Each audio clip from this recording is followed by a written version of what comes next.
네, 광복절 특별 사면 대상에 조국 전 조국혁신당 대표가 포함된 것으로 알려지면서 정치권의 공방이 뜨겁습니다.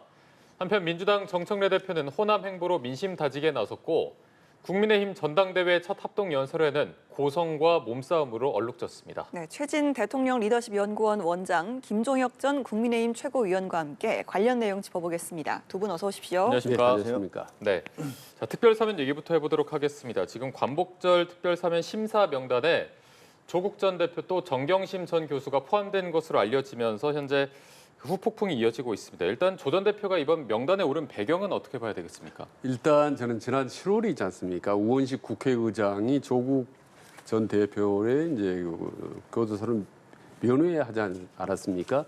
국회의장이 현직 수감되어 있는 사람을 운운하는 대단히 이례적입니다. 그때 저는 이미 이 민주당 지도부와 국회의장 사이에 어떤 모종의 여권 내에 교감이 있었지 않나 생각하는데 저는 대통령실하고 민주당이 그렇게 생각을 하는 것 같아요. 조국 전 대표가 당할 만큼 당했다. 본인이 일단 2년형을 받고 3년 1 이상을 채웠고 또 부인 정경심 전 동양대 교수가 4년 또 만기를 채웠거든요. 그리고 이제 딸 조민 씨 같은 경우도 뭐 거의 지금 고졸로 돼버렸지 않습니까? 그래서 거의 멸문지화를 당했다. 당할 만큼 당했다. 거기다가 어떻게 보면 조국 전 대표를 어떤 구속시켰던 장본인 윤석열 전 대통령이 지금 어떻게 보면 파면당한 상태에서 더 이상 조국 대표를 가두어둘 이유가 없지 않냐. 그래서 이재명 대통령이 다소 여론의 부담은 있겠지만 차제에 8.15 과정에서 사면을 하겠다라고 아마 마음은 먹은 것 같고 실제로 8월 12일 날 최종 국무회의에서는 의결될 가능성이 높다 이렇게 보고 있습니다. 네, 어느 정도 좀 사전에 교감이 있었고 이번에 좀 사면하는 방식으로 결론이 나지 않을까라고 예측해 주셨는데 지금 조 전 대표가 이 명단에 오른 이 문제 어떻게 바라보고 계십니까? 대한민국의 법이라는 것들이 매우 자의적으로 적용되고 있다는 것을 뭐 명백히 보여주는 거라고 저희는 생각을 합니다. 지금 주장하는 게 그거잖아요. 이 조국 대표는요 정치범 아닙니다. 이분은 그 입시 비리 부정이라는 개인적인 범죄를 저지르신 분이에요. 그리고 정치 검찰에 의해서 탄압을 받았다고 그러는데 그 판결을 정치 검찰이 합니까? 법원에 의해서 대법원까지 가서 확정 판결을 받은 거 아닙니까? 그리고 그 확정 판결 받을 때까지 무려 5년이나 걸렸습니까? 다른 사람들 그렇게 오래 시간 끌면서 봐줍니까? 그렇지 않지 않습니까? 형량을 3분의 1도 채우지 않은 상황에서 이분을 지금 사면을 해주겠다고 얘기를 하고 있습니다. 가족 모두가 고생했다. 이렇게 주장을 하는데 그러면 범죄를 저지른 사람들이 처벌을 받으면 교도소에 가면 고생하지 않습니까? 왜 특별한 사람, 다른 사람들은 범죄를 저지른 사람들은 고생해야 되고 조국 씨는 그렇게 하면 안 되는 거죠.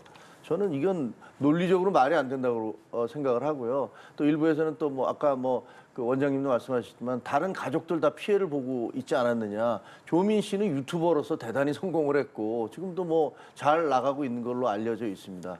다른 사람들 범죄를 저지른 사람들의 가족이 당하는 그런 고통을 조국 씨 가족이 당하고 있다는 생각은 들지 않고요.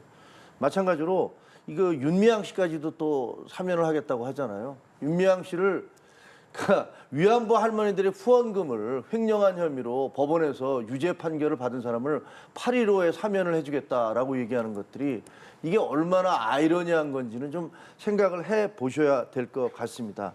그리고 윤미향 씨는 이 보도가 나오니까 나를 비판하는 것들 뭐 이렇게 얘기하면서 막말을 계속 하고 계세요. 이런 분들을 도대체 왜 사면을 해야 되는 건지. 만약에 이 두 사람을 사면을 하게 되면 아마 이재명 정부의 초창기에 그 신뢰에 상당한 금이 가게 될 것이다라고 생각합니다.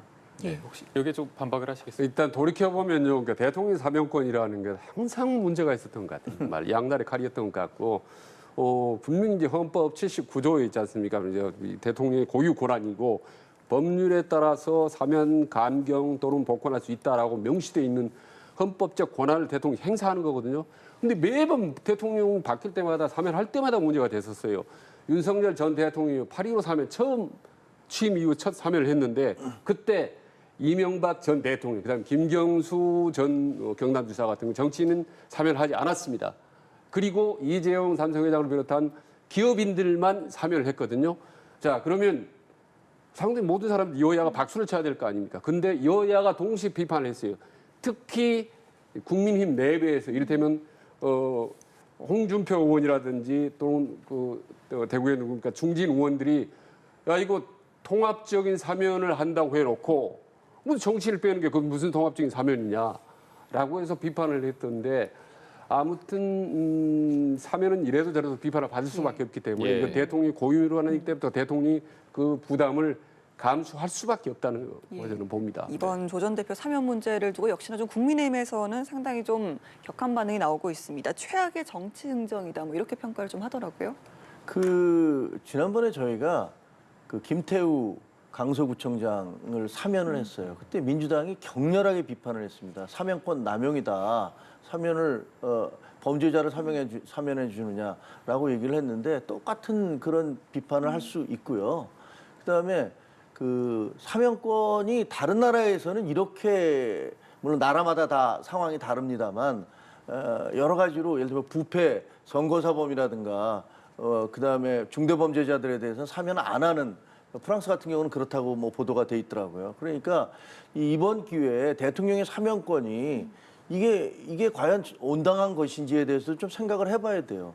아무리 대통령을 국민들이 뽑았다 하더라도 범죄를 저지른 사람들을 대통령이 자기 마음대로 정치적인 어떤 이유에 의해서 사면을 해준다? 그러면 도대체 법 질서는 왜 필요한 겁니까? 그래서 이런 부분들에 대해서 근본적인 검토를 해봐야 되고 사면은 예를 들면 경제사범 내지는 그다음에 무슨 뭐 민생사범 그다음에 자동차 운전을 하다가 뭐 여러 가지로 그런 것들 때문에 그 전과자가 되는 사람들이라든가 이런 부분들은 모르겠지만 자기와 구체적인 이해관계가 있는 사람들을 사면해 주는 것은 이거는 진짜 특혜를 그냥 남발하는 것이기 때문에 이번 기회에 다시 좀 재검토를 해봐야 된다라고 생각을 합니다. 저도 이제 김종욱 최고위원님 말씀 상당히 동의를 합니다. 사면이 일반 사면이 있고 특별 사면이 있는데 일반 사면 같은 경우는 이제 일단 민생사범 모든 국민들을 대상으로 하는 건데 1995년 김영삼 정부 이후로 거의 없습니다. 이거. 그다음 특별 사면만 있는 거죠. 그러니까 대통령이 콕콕 찍어서 너는 되고 너는 안 되고 그러니까 자의적으로 할 수 있는 거죠. 그래서 이거는 뭐 말씀하신 대로 보수 정권이든 진보 정권을 떠나서 차제에 한번 여야 의원이라든지 전체적으로 한번 그 부분에 대해서는 사면권의 어떤 범위라든지 제한, 역할 이런 부분을 한번 재정립할 수 있다고 필요가 있다고 봅니다. 두 분 모두 사면권 자체에 대한 보다 좀 근본적인 논의가 좀 필요하다는 말씀은 좀 동의를 해주셨는데요. 반면 민주당 같은 경우는 이제 뭐 환영한다는 입장이 나오기도 했습니다만 좀 전체적으로는 로우키로 가는 것 같아요. 아직까지 당 지도부 차원에서는 목소리가 또 나오지 않고 있고요. 어떻게 보시고 계십니까? 일단 조국 전 장관에 상당히 팬덤이 있지 않습니까? 그리고 당시 과거에는 상당히 논란이 있었지만 시간이 흐르면서 특히 비상계엄이 되고 국민힘이 여러 가지로 이제 지리멸렬하면서 조국 전 대표에 대한 향수라든지 지지자들이 상당히 많아요. 그래서 이번에도 조국 전 대표를 지지하는 사람들이 대통령이나 대통령실이나 혹은 정전의 대표나 아주 요로에 사면복권을 강력히 요구를 했다고 하더라고요. 그래서 이번에 사면복권에 대해서 조국 전 대표가 정치를 재개할 겁니다. 아마도 재개하게 되면은 민주당뿐만 아니라 여권 전체의 파워, 그 다음에 어떤 역할 이런 분들 훨씬 더 넓어지기 때문에 민주당 입장에서는 특히 내년 6월 지방선거 있을 때는 어떻게 보면 스타 정치인이나 다름없는데 또 한 사람이 전면에 등장하는 것 이건 뭐 적극적으로 바라는 바 아니겠습니까?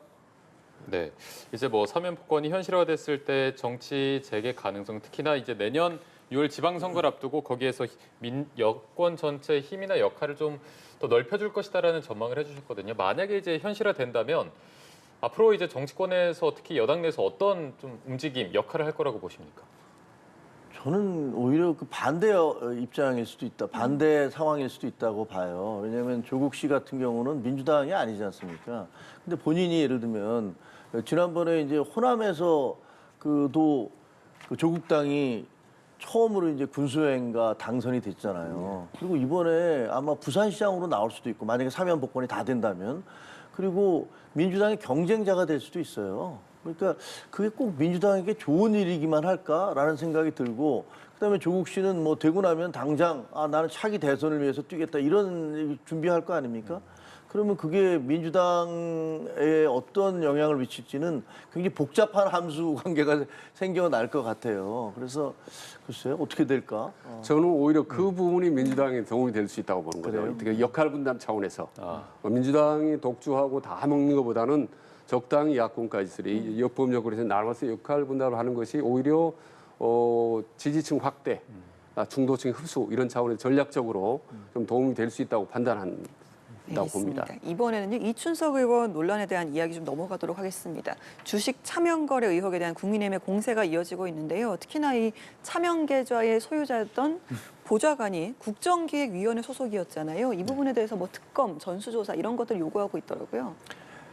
그 민주당이 계속 특검을 하자면서 주장했던 거 있잖아요. 이게 권력형 비리냐 아니냐. 그리고 두 번째, 이것이 공정한 수사가 될 수 있느냐 아니냐. 이런 것들에 따라서 다른 것들 다 특검해야 된다라고 주장해 오셨잖아요.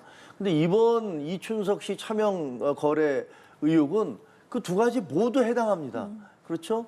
이거보다 더 큰 그런 뭐랄까 권력형 비리가 어디 있습니까? 본인이 국회 법사위원장, 그 막강한 법사위원장인데다가 그다음에 그 국정기획위원회의 경제 2분과장이에요. 자기가 AI나 이런 것들 다 관장하는 사람인데 거기에 관련된 주식을 그것도 본회의장에서 그 거래를 했던 거 아닙니까? 차명 거래였어요.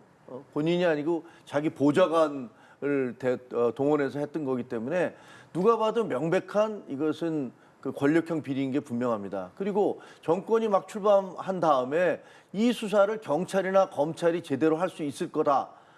본인들이 다 인사권을 가진 대통령 밑에서 지금 인사가 어떻게 될지도 모르는 사람들인데 그걸 그 공정하게 할 수 있다라는 생각은 별로 들지 않습니다.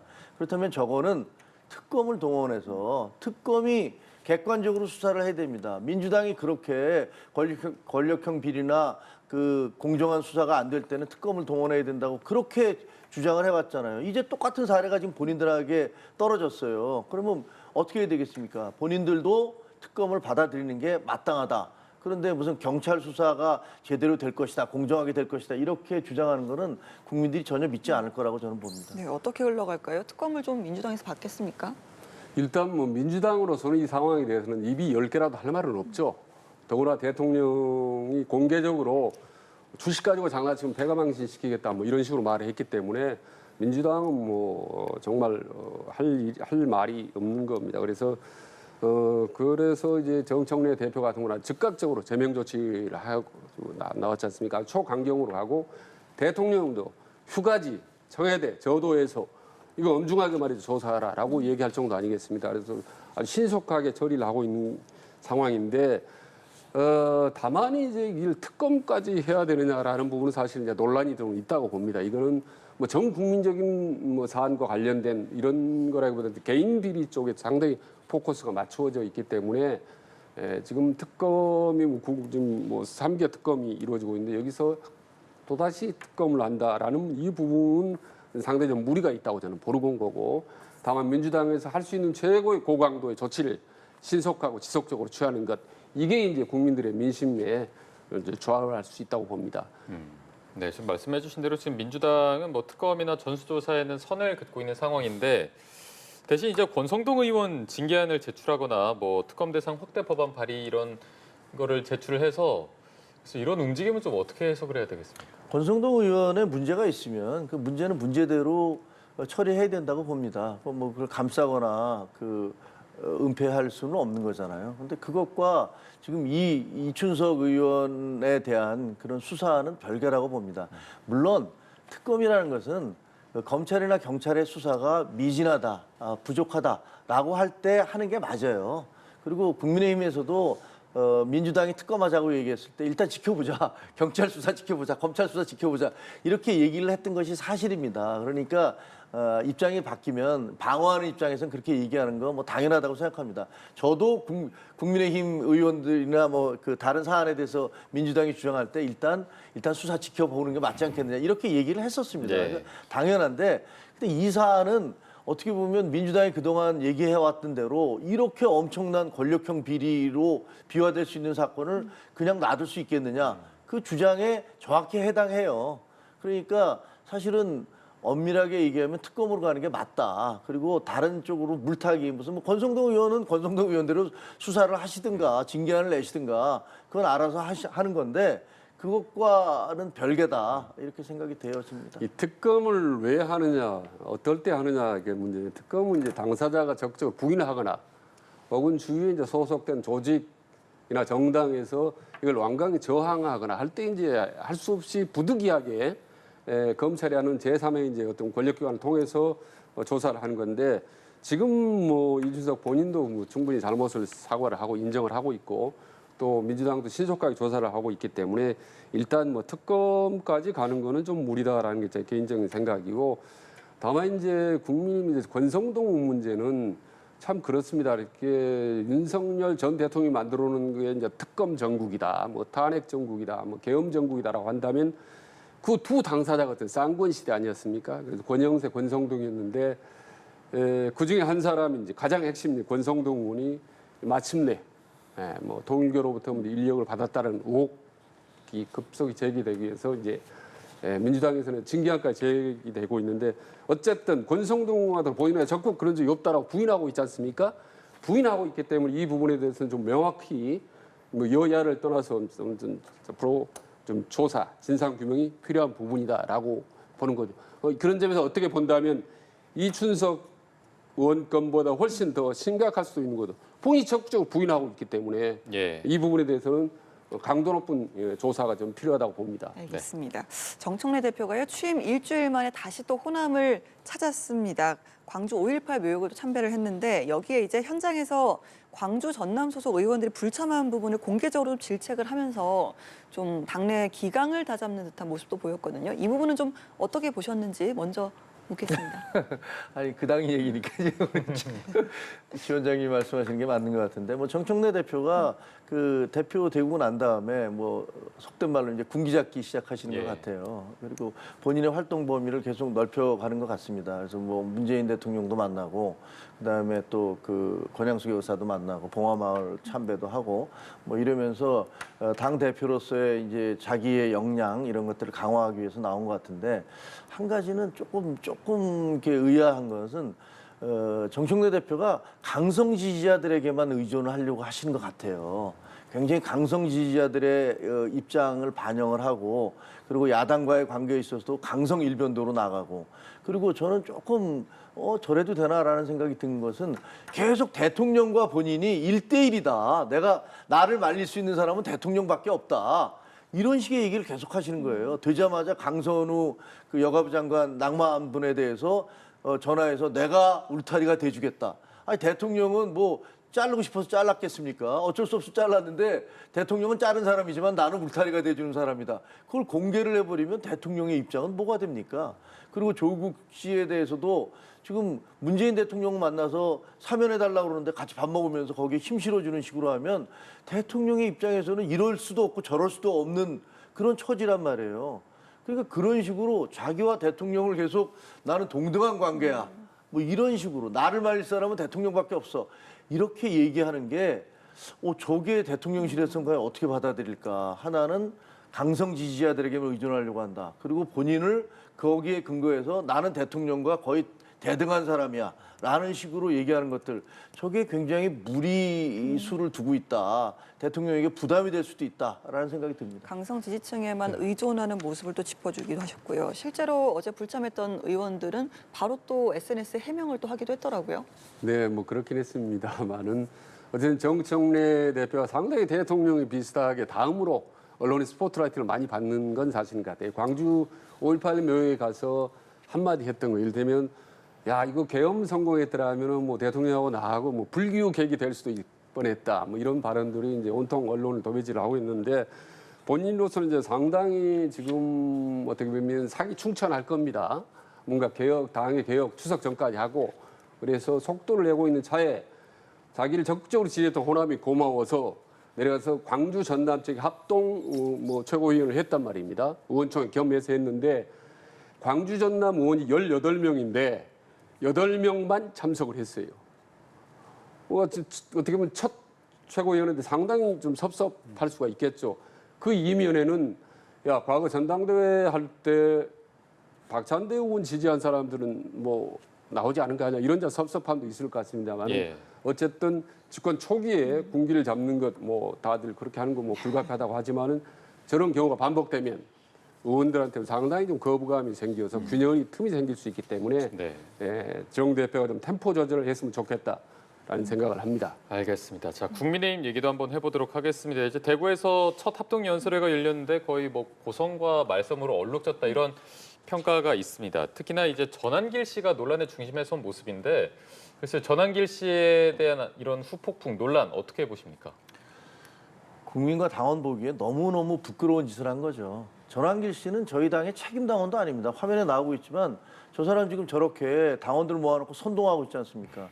책임 당원도 아닌 사람이 저 행사장에는 대의원만이 갈 수 있거든요. 예. 도대체 저 사람이 저기를 어떻게 들어가게 됐는지도 의아해요. 그리고 무슨 그 출입 기자 패스를 갖고 있었다고 그래요. 근데 당에서는 그런 걸 준 적이 없다고 그럽니다. 그럼 그 도대체 누가 저 사람에게 그런 출입증을 발부해서 저길 들어가게 한 겁니까? 책임당원도 아니고 그다음에 기자라고 그 출입증을 받을 수도 없는 사람이 들어가서 저렇게 당원들을 선동을 해서 난장판을 만들어 놓은 거예요. 본인이 무슨 당의 주인이라고 계속 주장을 해왔지 않습니까? 진짜로 무슨 국민의힘이 전한길 씨가 당의 주인인 겁니까? 그럼 저 당대표를 뭐하러 뽑습니까? 주인 놔두고 저 사람이 당대표 하면 되지. 그러니까 그런 자괴감, 그런 비난 이런 것들이 막 쏟아지고 있는 거예요. 그래서 이 부분에 대해서는 저는 그 송원석 비대위원장 겸 원내대표가 명백히 진상을 규명해서 책임 소재가 누가 있는지를 밝혀야 됩니다. 지금 이제 저런 난리가 나니까 이 다음에는 출입하지 못하게 하겠다. 예. 그럼 이미 저질러진 것들에 대해서는 어떻게 할 겁니까? 그리고 저런 일이 벌어지니까 지금 우리 당에서는 조국 윤미향 사면이라든가 이춘석 그 주식 논란이라든가 이런 부분들에 대해서 총력으로 공격을 해야 되는데 국민들이 야 니들이나 잘해라. 니들은 그렇게 전당대회도 엉망진창이면서 누굴 욕해. 이렇게 되는 거잖아요. 완전히 해당 행위를 하고 있는 거거든요. 그러니까 이 부분에 대해서 명백히 그 당 지도부가 책임 소재가 어디서 저런 일이 발생했는지를 밝혀내고 거기에 대한 책임을 물어야 된다 이렇게 생각을 합니다. 네, 마찬가지로 좀 여쭤보자면 이 합동연설의 모습 어떻게 보셨습니까? 그러니까 일단 조금 전에 김정혁 위원께서 제대로 봤다고 봅니다. 지금 이론이 저런 모습이 바로 이제 민주당을 열심히 도와주는 거 아니겠습니까? 민주당이 안심하고 거침없이 달려갈 수 있는 건 전한길 같은 사람이 있기 때문인 거죠. 지금 본인이 들어간 게 아까 보면은 뭐 인터넷 신문 발행인 자격으로 들어갔답니다. 그리고 기자석이 있었는데 그래서 송원석 의원 같은 경우는 이후 전당대회 출입하지 말라고 했더니 뭐라고 했냐면 언론 탄압하지 마라. 언론 탄압이다. 이렇게 얘기했다는데 코미디 같은 장면들이 계속 연출이 되는데 야 지금 저 구호 외치고 말이죠. 뭐 불끈불끈 쥐고 하는 이런 모습들이 지금 모든 언론에 다 비쳤지 않습니까? 저게 언론 발행위는 절대로 할 수 없는 행위죠. 예, 그렇습니다. 예, 절대로 할 수 없는 거고 저런 모습들 때문에 정말 국민의힘이 자꾸 지지율도 떨어지고 어려운 처지에 놓인다. 그런데 송원석 의원 같은 건 지금 말뿐이지 제대로 제동 하나 걸지 못하는 이런 현실이 참 국민의힘 현실이 안타깝다라는 생각이 듭니다. 네. 네. 조금 전에 들어온 소식을 함께 전해드리면요. 국민의힘에서 전당대회 합동연설을 방해한 내용으로 전한길 씨를 징계하기로 했다고 결정을 했습니다. 조속히 좀 변론을 내리겠다라고 속보가 들어왔습니다. 이 내용까지 좀 전해드리고요. 저희는 여기서 인사드리도록 하겠습니다. 지금까지 최진 대통령 리더십 연구원 원장, 김종혁 전 국민의힘 최고위원과 함께 관련 내용 짚어봤습니다. 오늘 말씀 고맙습니다. 고맙습니다. 고맙습니다.